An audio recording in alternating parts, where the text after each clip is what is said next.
Well, I'm Pastor Ben, and it's my privilege this morning to close the Christmas season with you as we celebrate Epiphany Sunday. And as we say goodbye to the Christmas season, we say goodbye to a lot of things. We say goodbye to our Christmas trees. We say goodbye to our nativity sets. We say goodbye to the Christmas carols. Now, for some of you, you think, this is great. I'm so sick of the Christmas carols. I can put them off for another year or a whole lifetime, and I'm fine with that. Others of us, we love the Christmas carols, and so it's very, very sad to say goodbye. One of the Christmas carols that I secretly love, because it's so catchy, is the 12 Days of Christmas. And you guys know that song probably, right? The 12 Days of Christmas, which is the story of what I assume is this young man giving presents day after day after day during the 12 days, which is what we're in right now, by the way. The 12 days of Christmas in the church calendar are Christmas Day all the way to Epiphany, which comes later on this week. And so in this song, he's giving all these strange, kind of quirky gifts. And I don't know about you, but have you ever just stopped and thought about this song? Have you thought about the lyrics of this song and tried to figure out what is going on with this song? I mean, you guys probably know at least some of the days, right? You probably know the first day. In the first day of Christmas, my true love gave to me a partridge in a pear tree. Is that a weird gift, right? Have you thought about how strange that is? Ladies, can you imagine your husband, your boyfriend, your fiance coming home and bringing you a partridge in a pear tree? I mean, what are you going to do with that? What was this guy thinking? Right, maybe the love of his life, maybe she loved birds. After all, 6 of the 12 days, he does give her some form of bird, right? So maybe she's a huge bird lover. So he starts with the partridge, which is this medium-sized bird, gives it to her, right? Maybe this is a great gift.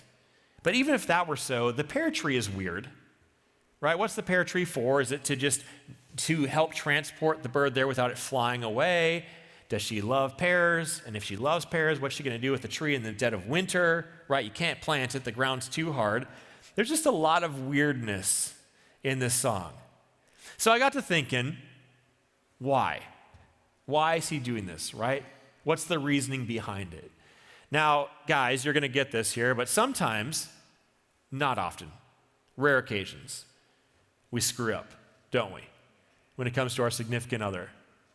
Right? Not me, but you guys, I think I've heard rumors that you have. But when we do that, sometimes the way we get out of the doghouse is we buy gifts. And so maybe that's what's happening, right? Maybe this guy's done something really, really badly. And so he decides to give gifts for 12 straight days, hoping to get in the good graces of his significant other, right? Maybe that's what's going on. Or maybe they went to a candlelight Christmas Eve service and they had a great experience and they said, you know what we should do? Let's start a new tradition, just you and I. For 12 days, the 12 days of Christmas, we'll give each other gifts back and forth, right? Maybe that's what's going on here. Now, maybe you have your own theory. I have my own theory as well. This is my take on the song. This is what I think is happening. I think that this young man is just a horrible, horrible gift giver, right? You think through the song, you're going to realize he is pretty horrible at gift giving. So my thought is this. On Christmas Day, he comes and he presents the pear tree and the bird, right, the partridge. And her response is less than desirable, right? There's no joy there. She's not that excited. And so he comes back the next day and he's going to redeem himself, right? I blew it here. I'll get another gift. He goes back, same response. This happens day after day after day after day, never getting the response that he wants, right? He wants to bring joy into her life, and he does not find success there until finally, the 12th day, we find out that his fiance, his wife, his girlfriend is a huge fan of percussion. And he gets 12 drummers to show up, and finally, he gets that joy from her that he was looking for. Or maybe she just fakes it well enough at that point in time to stop him from buying all these ridiculous things for her. Whatever the situation is. Now, we don't know a lot about why he's doing this. I guess we know why he's doing this. We don't understand the strategy behind it. But we do get the motivation, right? It's built into the song. It's on the first day of Christmas, my true love gave to me. And we see that his motivation, even though it might not be, perfectly placed, his motivation is love. And to give a good gift, you need to have the proper motivation. You need it to be loving. And we've all been here, right? We all know this. We just got out of the Christmas season. We're a week and a half away from Christmas Day, right? We get this. There's some presents that we give out of obligation. Maybe it's at work and we have a name exchange, and so everyone gets like $10 or $20 of something, and so we kind of go to Walmart really quickly and we just get some token gift and we hand it on. Right? Maybe we have a family exchange and we get that family member that we don't really like that much, so we just don't think much of it. We hit the mark and we give something, we wrap it up, or we don't wrap it up, we just put it in that little bag and then we hand it off, right? Now there's that type of giving, but then there's the people we really love, right? The people who have made an impact in our life. Our spouse, our kids, our grandkids. And for them, the motivation is so much different. Right, we listen to their thoughts and their feelings and their wants and their needs, and we're thinking about them all of the time. And so when Christmas comes around, we're looking through the stores, trying to find them that perfect gift. Because without the proper motivation, you cannot give the perfect gift. So today, we're going to step into a very familiar story. The story of the Magi, who give the perfect gift. But the question is, do they have the perfect motivation? Well, we're going to find out today in Matthew's gospel. This is how he begins. In the time of King Herod, after Jesus was born in Bethlehem of Judea. So as Matthew begins, he wants to be very clear with us that this is not just a cute story that we tell during the Christmas season, right? This is not just a cute story that we tell kids or a way to fill out our nativity set, right? He wants us to know that this is a real piece of history. And that's why he says, in the time of King Herod, which means this is dry, boring history, right? It's testable. We can look it up. We can go into our history books. And when we do this, we can learn a lot about the time frame, the culture, the undercurrents, about Herod, right? We can learn a lot. And when we do that, what we're going to see is that we're stepping into a time in history with a lot of turmoil and a lot of tension. You see, the Roman Empire had come in and they had basically subjugated the whole known world at this point in time. And they were ruling over everybody. And as you can imagine, that did not make most people happy, right? So there was this turmoil, there was this tension, there was this oversight that people didn't like that much. That's what's going on. And this was the perfect climate for somebody like King Herod. Because King Herod, he was a warrior. He was ruthless. He was a win at all costs type individual, and he was politically savvy. So he used this climate to work his way into the good graces of Rome. And in 40 BC, the Roman Senate gave him the ability to rule, to become king over this area. And so he steps in and he becomes the king. And when he becomes the king, he takes on all the responsibilities of a king.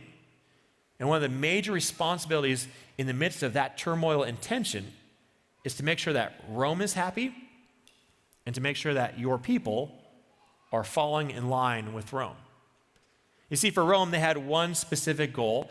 They wanted to Hellenize the whole known world, right? Anything they ruled, which means they wanted to impose their Greek culture on everybody because they viewed it as superior. Now you can imagine as they did that and as the rulers did this, this would create a lot of tension and a lot of pushback. And so Herod, like I said, he was politically savvy. So what he did to counter this is he rebuilt the temple for the Jewish people. Their holy place, their temple had been destroyed. And so Herod rebuilt the temple.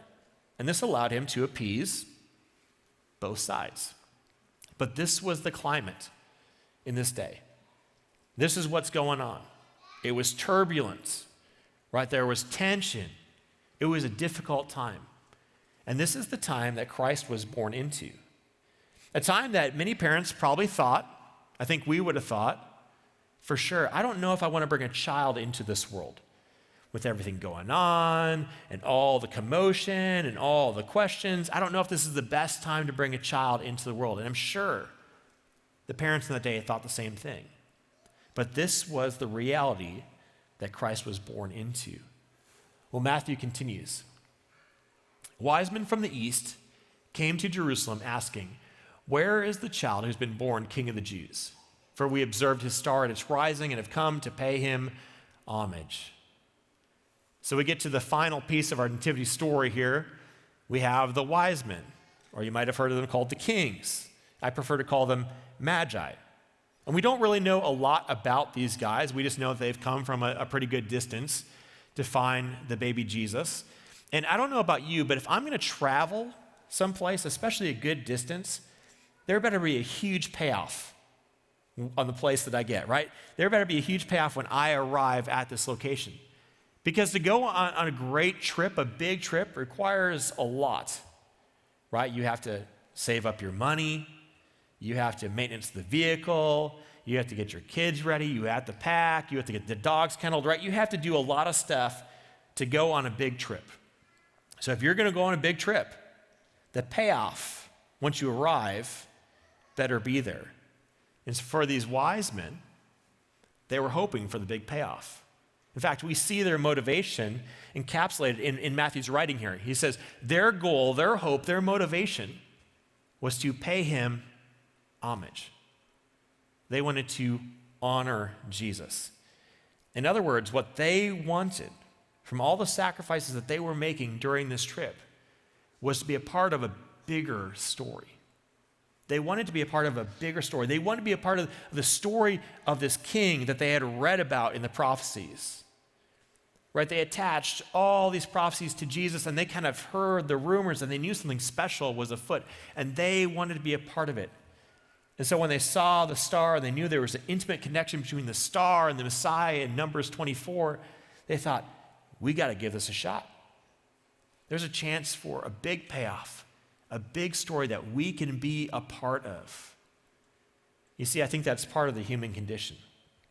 In our purest sense, in the human condition, I think we all want to be a part of a bigger story. Now, as we grow up, life hits us pretty hard, right? We experience loss, and we tend to get kind of cynical and skeptical, and we don't really believe that there's big things on the horizon. But when we're young, and we haven't gone through that stuff, the world is a big, beautiful story that we get to be a part of. The Magi believed there was a big, beautiful story to be a part of. And that's what motivated them. And that's why they got to have these experiences. When King Herod heard this, he was frightened, and all Jerusalem with him. And calling together all the chief priests and scribes of the people, he inquired of them where the Messiah was to be born. You see, as much as the Magi wanted to be a part of a bigger story, King Herod was not interested in the bigger story. King Herod was interested in being the big story, right? That was his only goal, is that there was no headline, no person more important as him. You see, as we dig into the history books, we see how ruthless King Herod was. Anytime somebody would threaten, or he would perceive them to threaten his throne, he would kill them. Didn't matter who it was. Even family members, he would kill off. And so when he heard about this Jewish king, that was a big deal. It was a big deal to Herod, because he wasn't interested in anyone taking his throne. To be around Herod meant that you had to fly just high enough to make him happy, but not fly too high to steal his sunlight, to steal the spotlight, to steal the headlines, or you were not going to make it. And when he hears about this new possible Jewish king, well, those are headlines that were going to get stolen. And so he asked them, right? Where is this child going to be born? And they respond, They told him, in Bethlehem of Judea, for so it has been written by the prophet, and you, Bethlehem, in the land of Judah, are by no means least among the rulers of Judah. For from you shall come a ruler who is to shepherd my people Israel. So when Herod asks, they have the answer, because prophecy is a big deal. Right, these 300 plus prophecies about the Messiah made over thousands of years, hundreds and thousands of years before these moments of the prophecies becoming true. This is a big deal, and they all knew these minute details about the Messiah being born in Bethlehem. And so when he asked these experts, they have a quick answer, right? It's Bethlehem. He's going to be born in Bethlehem, which is a small, insignificant town, about 3,000 or less, right? A small town, whose only claim to fame was that it was the hometown for a season of King David. Now, in our modern day, it would look like this, and we have some towns around here kind of like this, right? You pull in, and they have the water tower, and it says whatever the name, let's say Bethlehem here. And then if they have somebody who lived there who is famous, it says underneath, the home of King David, which actually fulfills another prophecy, because we're told that the Messiah will come through the lineage of King David, which is why Mary and Joseph were in Bethlehem to begin with. And we see all this prophecy showing us that there is a bigger story out there, that this is more than a story we tell kids. It's a story that we define our lives by. Well, Matthew moves forward. Then Herod secretly called for the wise men and learned from them the exact time when the star had appeared. Then he sent them to Bethlehem, saying, "Go and search diligently for the child, and when you have found him, bring me word so that I may also go and pay him homage." So once Herod hears the motivation, the pure motivation of the Magi, he wants to find some alignment with them because he wants to control them, right? His goal is to be the biggest headline, the biggest story, the only story. And so he says to them, my motivation is pure too, right? I want to pay him homage. I want to honor him. I want to be a part of this big story of the Jewish king. How exciting. So go and find him so that I can be a part of this story as well. Of course, that's not his intent. And if we fast forward through the story, we know what happens, right? This ruthless king who doesn't want anyone to steal the spotlight. He kills all of the baby boys in Bethlehem 2 years and younger, with Christ escaping, thankfully, to live out his life. This is Herod. His story was the only story that he was concerned about. Well, the Magi go, and this is what they find. When they had heard the king, they set out, and there ahead of them went the star that they had seen at its rising, until it stopped over the place where the child was. When they saw that the star had stopped, they were overwhelmed with joy. So the Magi sent out, hoping for the big payoff, hoping to be a part of the big story.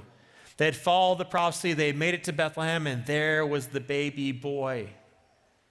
And they were part of the big story. And so they respond. On entering the house, they saw the child with Mary, his mother, and they knelt down and paid him homage. Then opening their treasure chests, they offered him gifts of gold, frankincense, and myrrh. So, their motivation was love.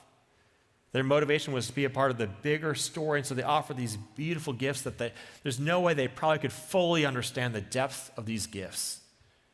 But they gave the gold and the frankincense and the myrrh. Throughout this Christmas and Advent season, we have been working through this sermon series called The Way Home.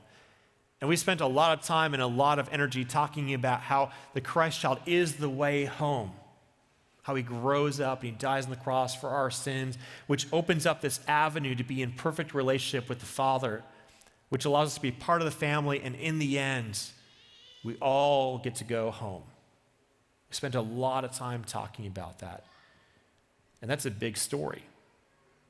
But there's a bigger story at play here.